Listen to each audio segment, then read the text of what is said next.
예수님과 나 사이에 이야기할 수 있을 만한 이야기가 있느냐? 대화 나눌 만한 이야기가 있느냐? 우리가 마지막에 천국에 갔을 때 우리가 예수님 앞에 자신 있게 이야기할 만한 나와 예수님과의 특별한 이야기가 있느냐? 이게 예수님과의 동행할 수 있는 두 번째 비법이라고 하는 겁니다. 사람과 사람 사이에서도요, 관계를 맺는 게 참 쉽지 않습니다. 그렇지만요, 관계를 맺는 건 시간이 해결해 주는 거예요. 같은 시간, 또 같은 어떤 장소, 둘만의 이야기를 잘 만들어 가보려고 하는 그런 어떤 많은 과정들이 그 사람과의 관계를 두텁게 만들어 가게 되어져 있다는 것이죠. 가이사랴 빌립보라고 하는 곳에 예수님께서 제자들을 데리고 가셨어요. 그때 예수님께서 뭐라고 질문하시냐면, 야, 사람들이 나를 뭐라고 부르더냐? 그렇게 질문하니까 그 제자들이 이렇게 얘기해요. 세례 요한이라고도 하고요, 엘리야라고도 하고요, 또 많은 선지자들 중에서 한 사람이라고도 이야기하겁니다. 그때 이야기를 마치고 이게 별로 중요한 건 아니었어요. 그때 예수님이 뭐라고 얘기하시냐면, 그럼 너는 나를 뭐라고 이야기하느냐? 너에게 있어서 나는 그럼 뭐니? 라고 그때 베드로가 뭐라고 이야기하죠? 주는 그리스도시요 살아계신 하나님의 아들입니다. 이 고백이 이제 그때 나오는 거예요. 수요일날 우리 성탄절 예배 때요, 제가 요한계시록 3장 20절 말씀 사진이랑 같이 해서 그림이랑 보여드렸죠. 문을 막 두들기고 계시는 그 예수님의 모습. 볼지어다 내가 문 밖에 서서 두드리노니 누구든지 내 음성을 듣고 문을 열면 내가 그에게로 들어가 그와 더불어 먹고 그는 나와 더불어 먹으리라. 또 왜 와서 문까지 두드리신 다음에 그 문 왜 집 안으로 굳이 들어오셔서 왜 우리랑 먹고 마시려고 하시는 걸까? 벽난로 앞에 앉아가지고 추우니까 이제 고구마도 까먹고 귤도 까먹고 커피도 한 잔 마시고 맛있는 음식 준비해 놓으면은 그 음식도 먹고 마시는 거, 그거 예수님께서 왜 하시려고 하냐면요, 우리와 이야기 나누고 싶으신 거예요. 너와 나만 알고 있는 그 이야기를 만들고 싶으신 거죠. 그렇기 때문에 우리는요, 문을 열고 그 관계를 맺기 위해서 준비를 잘 해낼 수 있어야 된다는 겁니다.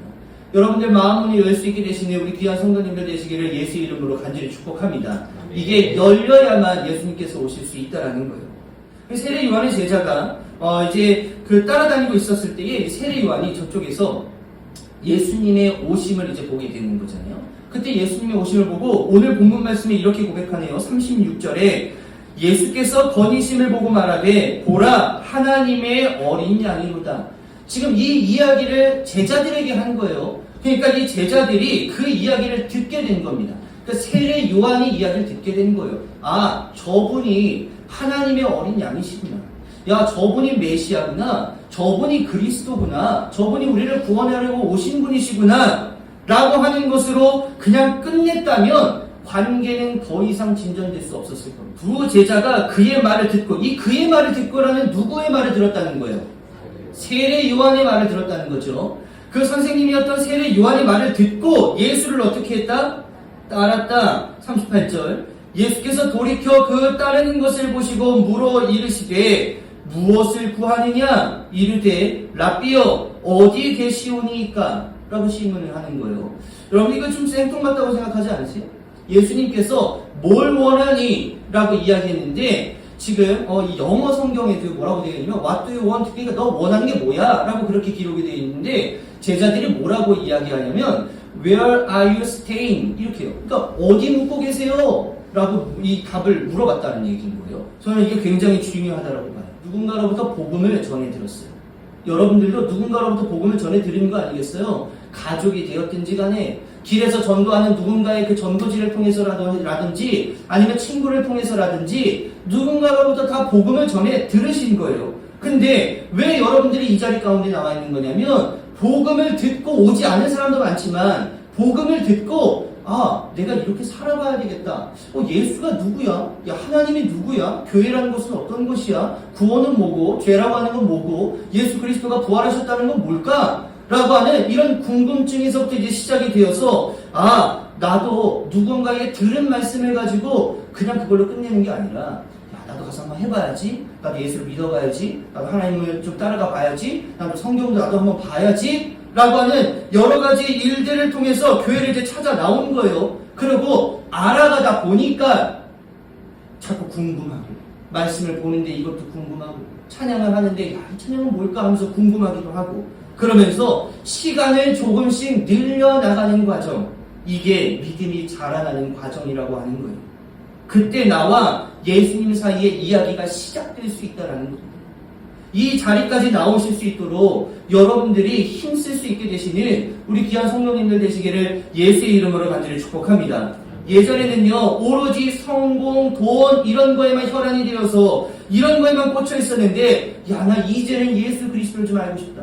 나 2025년에는 나 예수를 조금 더 알아가는 것에 더 열심을 좀 내봐야겠다 라고 하는 그런 마음의 실천이 곧 여러분들과 예수 그리스도 사이의 관계를 더욱 두텁게 만들어 주실 것이다라는 거예요.